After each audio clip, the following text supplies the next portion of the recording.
Hello everybody, how are you all? I hope you all are fine. So आज हम जितने भी हमने टेंस पढ़े हैं उनका एक्टिव वॉइस से पैसिव वॉइस में कन्वर्ट करना सीखेंगे।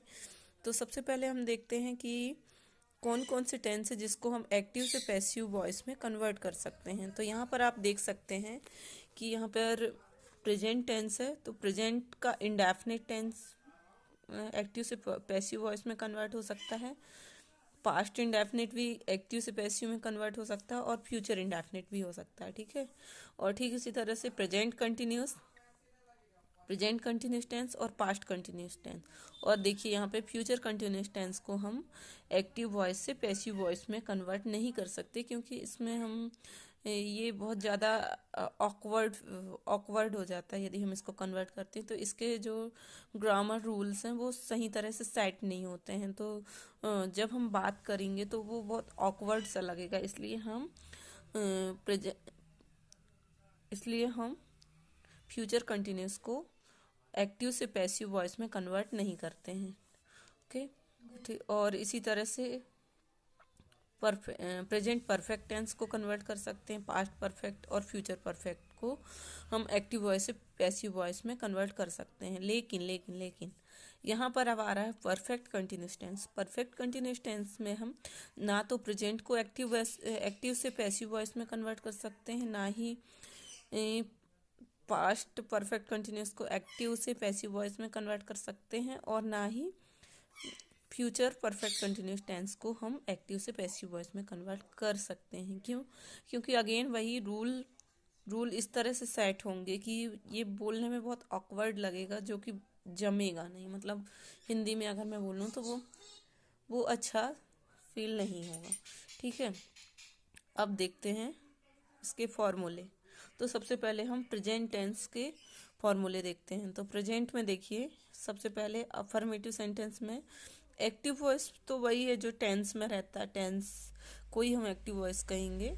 तो सब्जेक्ट प्लस V1, और यदि वर्ब का फर्स्ट फॉर्म है और सिंगुलर है तो SAES,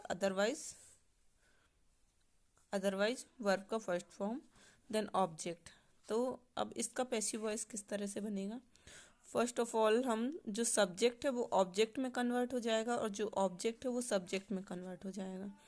तो जो ऑब्जेक्ट आप देख रहे हैं यहाँ पे लास्ट में था, वो एज अ सब्जेक्ट सबसे फर्स्ट में आ जाएगा। तो यहाँ पे ऑब्जेक्ट सबसे पहले आएगा, उसके अनुसार हेल्पिंग वर्ब आएगी। हेल्पिंग वर्ब के साथ वर्ब का थर्ड फॉर्म, क्योंकि पैसिव वॉइस है तो ऑलवेज रिमेंबर दैट कि वर्ब की थर्ड फॉर्म ही आएगी। और बाय, देन सब्जेक्ट। इसमें बाय तो बहुत नेसेसरी है कि बाय आना ही आना है, और साथ में वर्ब का थर्ड फॉर्म। ये दो चीज़ें आप याद रखिए कि ये आएगा ही आएगा।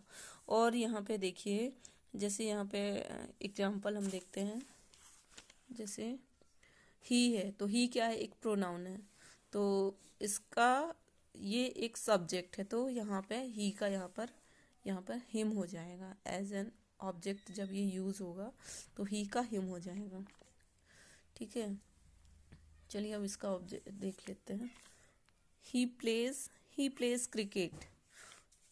तो यहाँ पे क्या है? ही क्या सब्जेक्ट है, ही प्रोनाउन है बट यहाँ पे सब्जेक्ट है। Then place first form of verb है, उसके साथ क्या आया? क्योंकि ही है, सिंगुलर है, इसलिए एस या ई एस, तो ही प्लेज क्रिकेट। राइट। तो क्रिकेट यहाँ पे क्या था? ऑब्जेक्ट था। अब यहाँ पे इसका रूल क्या कहता है? ऑब्जेक्ट सबसे पहले आ जाएगा। तो ऑब्जेक्ट क्रिकेट, क्रिकेट क्रिकेट क्या है? अब ये सिंगुलर है या प्लूरल है? तो ये सिंगुलर है, तो उसके साथ हेल्पिंग वर्ब क्या आ जाएगी? इज। और वर्ब का थर्ड फॉर्म ऑफ वर्ब, और बाय, देन सब्जेक्ट। तो वर्ब का थर्ड फॉर्म प्ले का क्या हो जाएगा? प्लेड हो जाएगा। देन बाय, देन ही का हिम हो जाएगा एज एन ऑब्जेक्ट। तो cricket is played by him. ठीक है। देन अब यहाँ पे हम देखते हैं नेगेटिव का रूल क्या है। तो सब्जेक्ट के बाद डू नॉट या does not plus first form of verb plus object, ये है एक्टिव वॉइस का फॉर्मूला।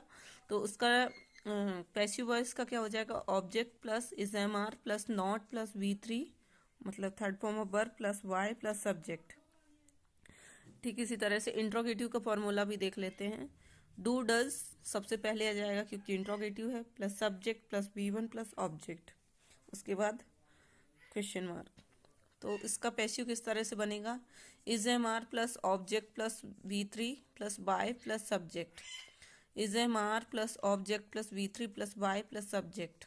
ओके, तो यहाँ पे एक चीज आप हमेशा याद रखिएगा, जो सब्जेक्ट है, जो वर्ब है, हमेशा एक्टिव में क्या V1 यूज होगी, तो वर्ब यहाँ पे पैसिव में V3 हो जाएगी, मतलब थर्ड फॉर्म ऑफ वर्ब हो जाएगी।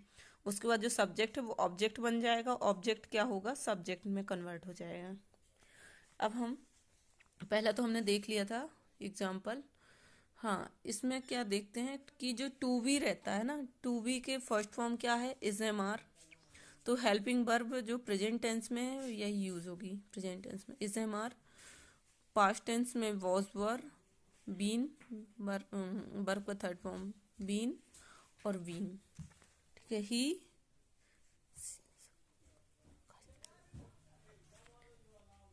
ही plays cricket, cricket is played by him. अब इसका नेगेटिव किस तरह से बनेगा, he does not play, he does not play cricket. तो हम पढ़ते हैं सिंपल इंडेफिनिट में, जब ही के साथ डू के साथ ES लग गया तो यहाँ पे वर्ब का फर्स्ट फॉर्म आ गया। तो ही does not play cricket, cricket does not played by him. तो इसका पैसिव किस तरह से बनेगा, cricket does not played by him. और ठीक इसी तरह से डज ही प्ले क्रिकेट, क्या वह क्रिकेट खेलता है। तो उसका अब पैसिव वॉइस के फॉर्मूले के अनुसार सबसे पहले इज आ जाएगा,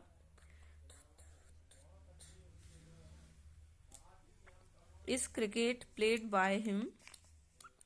यहाँ पे मैंने क्रिकेट के साथ डज पढ़ाया है जो कि गलत है, यहाँ पे इज आएगा। Cricket is not, sorry for that, यहाँ पे IS इज आएगा। Cricket is not played by him हो जाएगा। ठीक इसी तरह से does he play cricket, is cricket played by him, इस तरह से बनेगा। अब ठीक है, अब हम दूसरा सेंटेंस देखते हैं। Aarna sing a song is sung by her. हम यहाँ पे आरना ही लेंगे। Aarna sings a song is sung by Aarna, यहाँ पे हम आरना लेंगे।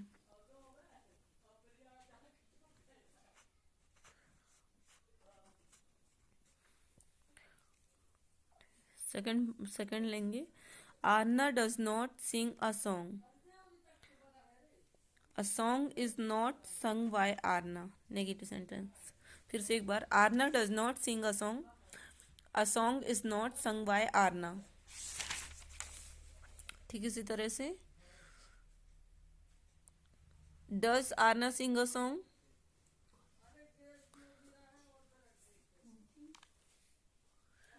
Does Aarna sing a song, उसका क्या बनेगा, is a song sung by Aarna, is a song sung by Aarna.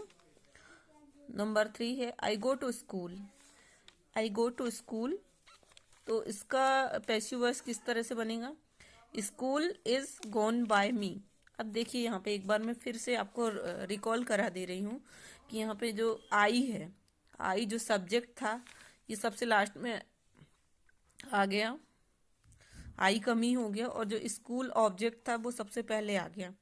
तो स्कूल, फिर हेल्पिंग वर्ब इज, जो ऑब्जेक्ट के अनुसार हेल्पिंग वर्ब है वो, और वर्ब का थर्ड फॉर्म आना ही आना है। आप ये याद रखिए कि यदि हम किसी टेंस किसी चीज का पैसिव बना रहे हैं तो उसमें वर्ब का थर्ड फॉर्म आएगा।